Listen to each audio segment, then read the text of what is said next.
What happens when one of Hollywood's most intense actors squares off with a talk show host, known for crossing the line? What you're about to witness is the moment Tom Hardy's legendary restraint finally snapped. On live television. And it all began with a question that seemed harmless. Until it wasn't.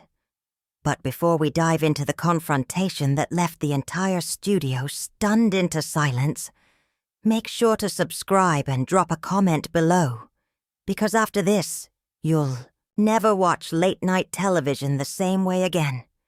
The energy inside Jimmy Kimmel Live felt off that Thursday night.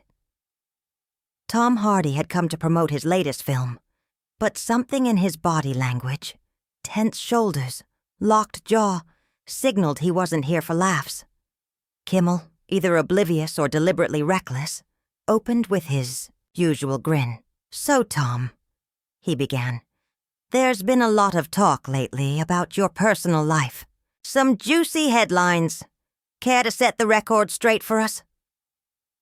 Hardy didn't flinch, but his eyes narrowed just enough for the audience to notice. "Jimmy," he replied evenly, "I'm here to talk about the film. Let's keep it professional." But Kimmel leaned in, that trademark smirk widening. "Oh, come on. You know you can't expect privacy when you're in the spotlight. The tabloids have been saying some pretty interesting things about your marriage." There was a shift in the room, a quiet discomfort. Hardy's paws stretched. Then, with a voice sharp as glass, "I said I'm here to discuss my work. My personal life is exactly that. Personal." Kimmel laughed, but there was something forced behind it. "Well, for someone who plays such tough guys, you seem a little sensitive about a simple question." "Sensitive?" Hardy repeated, his accent thickening, his tone colder. "No, Jimmy. I'd call it boundaries. Something you might want to look into." The audience laughed nervously. Kimmel's smile faltered just for a second. "Wow. Okay. Someone's having a rough day," he said, trying to pivot. "Let's talk method acting. I heard you stayed in character for months. That must have been exhausting for everyone around you." Hardy's hands, which had been resting calmly, clenched into fists. "On the armrest. What exactly are you implying?" "Nothing," Kimmel said quickly, holding on to his smug tone. "Just that. Some people say you're a bit intense to work with. Maybe even a little unstable." You could feel the studio temperature drop. Hardy leaned forward, his voice a low, deadly whisper. "Unstable? Did you just call me unstable? On national television?" Behind the cameras, Kimmel's producer began signaling frantically, but the host, sensing ratings gold, pressed on. "Hey, I'm just repeating what I've heard. People talk. Maybe if you were more open about your process, they wouldn't have to speculate." Hardy didn't blink. "My process, Jimmy, is none of your business. Neither is my marriage. Neither is anything that doesn't relate to the work I came here to promote." Then he tilted his head, just slightly. "But since you're so interested in difficult behavior, let me ask you something." Kimmel froze. "How many guests have walked off your show? How many have refused to appear because of this exact type of ambush, disguised as entertainment?"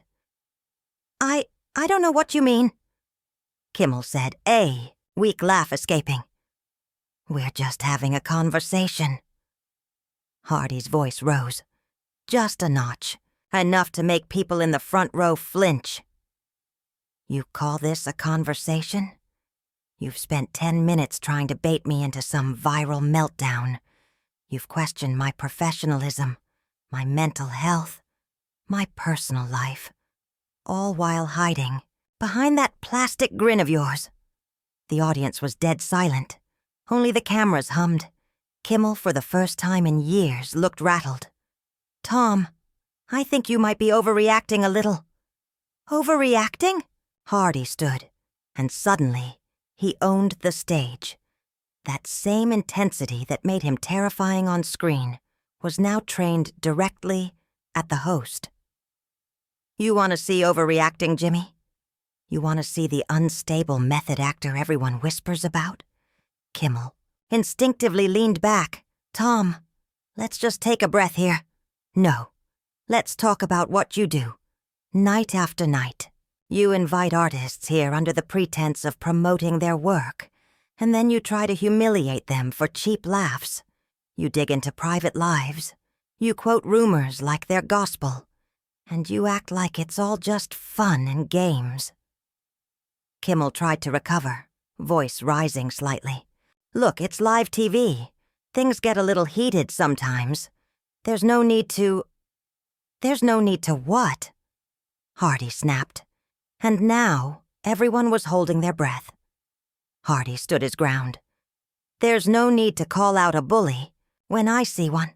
No need to defend myself while you try to smear my name on national television. Even the camera crew froze. No one knew whether to keep filming or cut to commercial. Kimmel's usual arsenal of smirks and punchlines had completely deserted him. He sat, visibly rattled, as Tom Hardy, no longer the composed, media-trained star, stepped closer to the desk. The transformation in his posture was undeniable. This wasn't the celebrity. This was the man who had lived inside dangerous characters. You know what your problem is, Jimmy? Hardy's voice sliced through the silence. You've been doing this so long you've forgotten that real people sit in this chair. Not clips, not content. People. Kimmel laughed nervously, though it came out more like a cough. Tom, maybe we should take a quick break. No. Hardy placed both hands on the desk and leaned in, now eye to eye with the host. You wanted this conversation live? Let's have it. Let's talk about the real Jimmy Kimmel. The air in the studio thickened. You could hear people breathing. A few producers appeared near the stage, uncertain whether to step in. You built your whole brand on making people squirm. Hardy continued, voice low but charged. You think hiding behind a desk makes you untouchable? That it gives you the right to poke and prod into someone's life just because the camera's on? Kimmel was pale now. Under the lights, sweat beaded on his forehead. Tom, this is just entertainment, he stammered. People expect a certain level of fun. Hardy gave a joyless chuckle. Is that what you call it? 20 minutes of poking at personal trauma for laughs? Ripping into someone's family and calling it entertainment? Kimmel looked desperately toward the control booth. No help came. I never meant to offend. If you crossed a line? Hardy stood upright, towering over the desk now. Jimmy, you didn't cross a line. You obliterated it. You've been trying to bait me this whole interview. And now that I've called your bluff, you want to play innocent? Kimmel's voice cracked. Look, maybe we got off on the wrong foot. Let's start over, talk about your movie. Hardy's tone turned incredulous. Now you want to talk about the film? After dragging my name, my marriage, and my mental health through the mud? Murmurs rippled through the crowd. A few audience members ignored the no-phone policy. Slowly, pulling out their devices. This wasn't an interview anymore. It was history unfolding.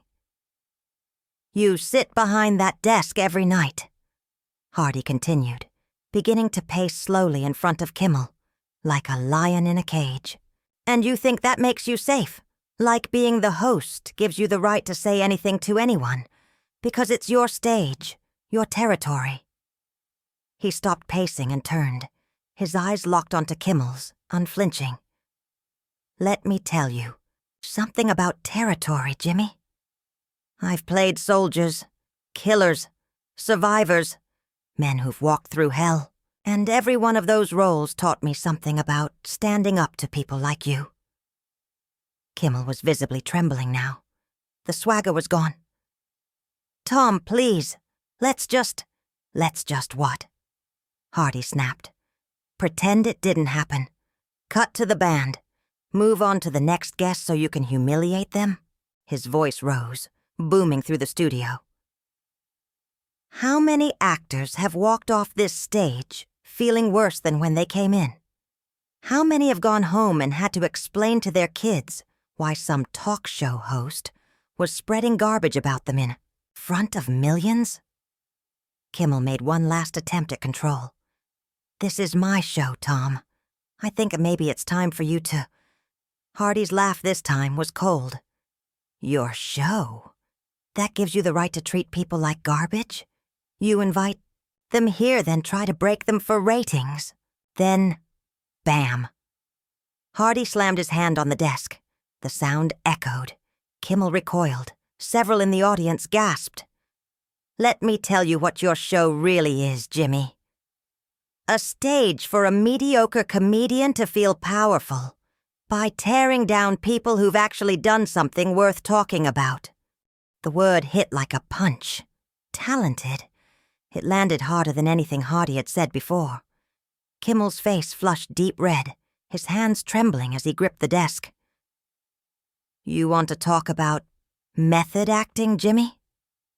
Hardy leaned in again, his voice low and cold. About staying in character? His face was inches from Kimmel's. I'm not acting right now. This isn't a role.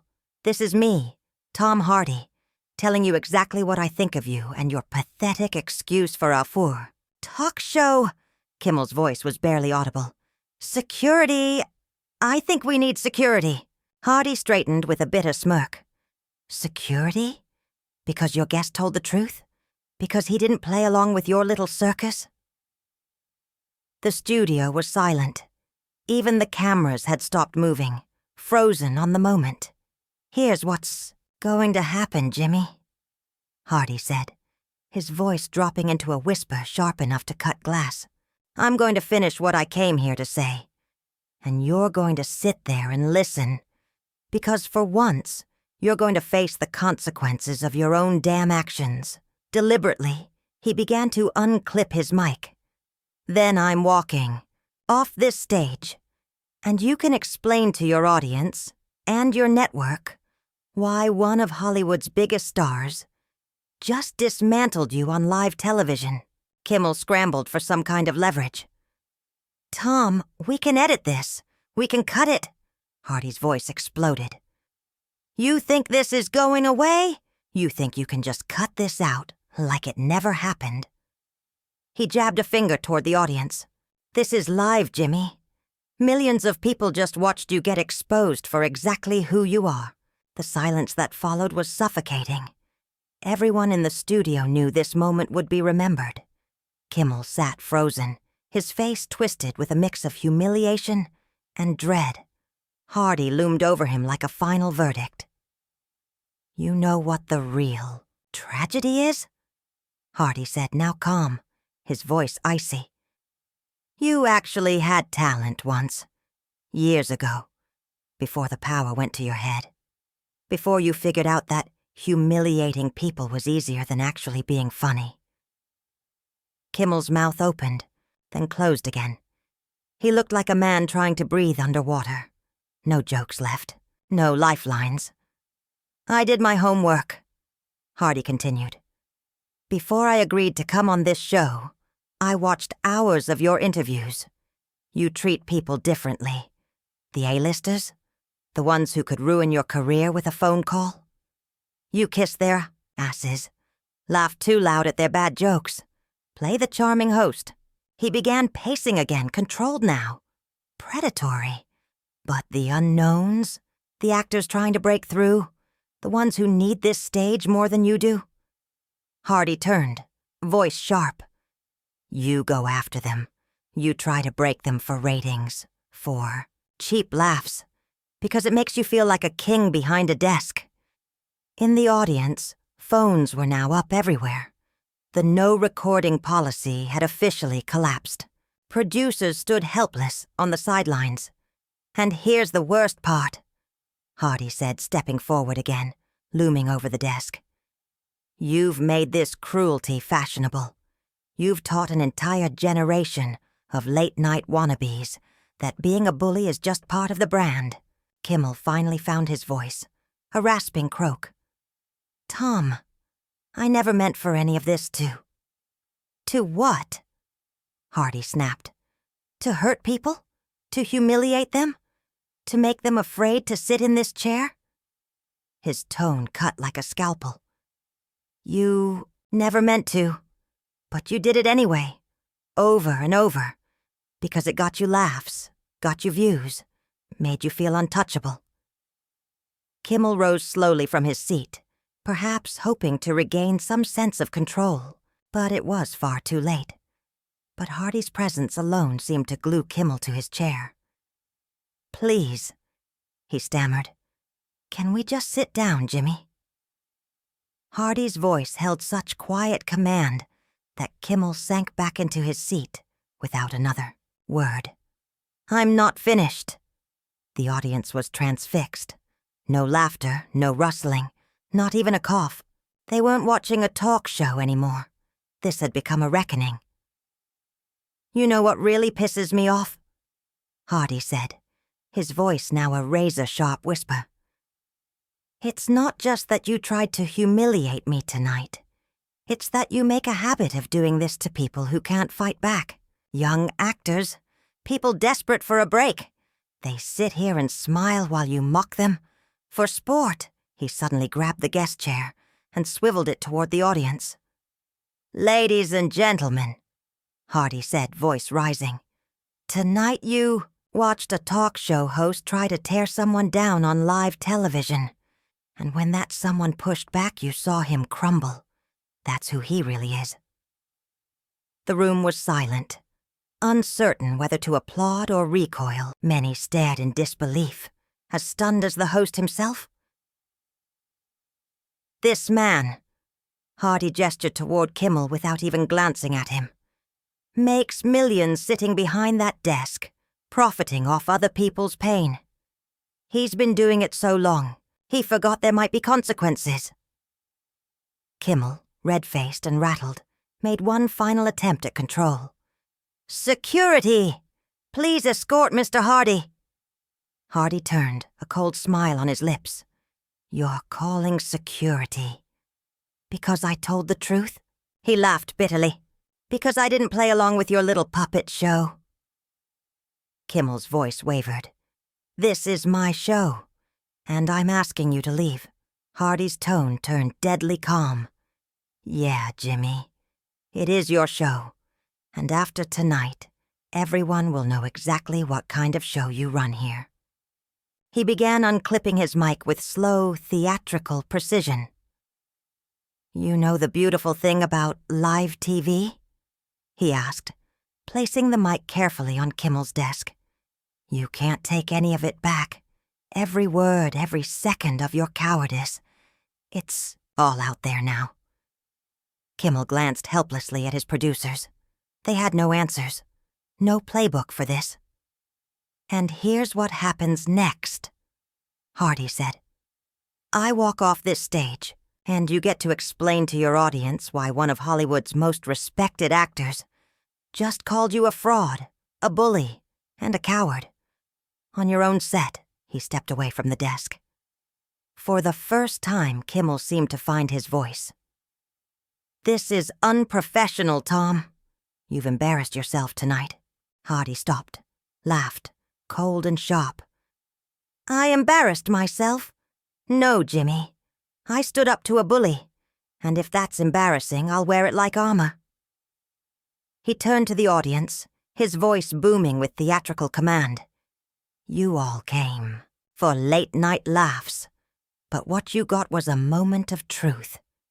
You watched someone say no to a man who spent years hiding cruelty behind a desk and calling it comedy." Tentative claps started from one corner of the studio. Then more. Soon, it was spreading. Kimmel paled. His own audience was turning against him. Hardy looked into the camera. "And to everyone watching at home, remember this. Having a platform doesn't give you the right to humiliate others. It doesn't make cruelty entertaining, he began, walking toward the exit, then stopped, looked back. Oh, and Jimmy.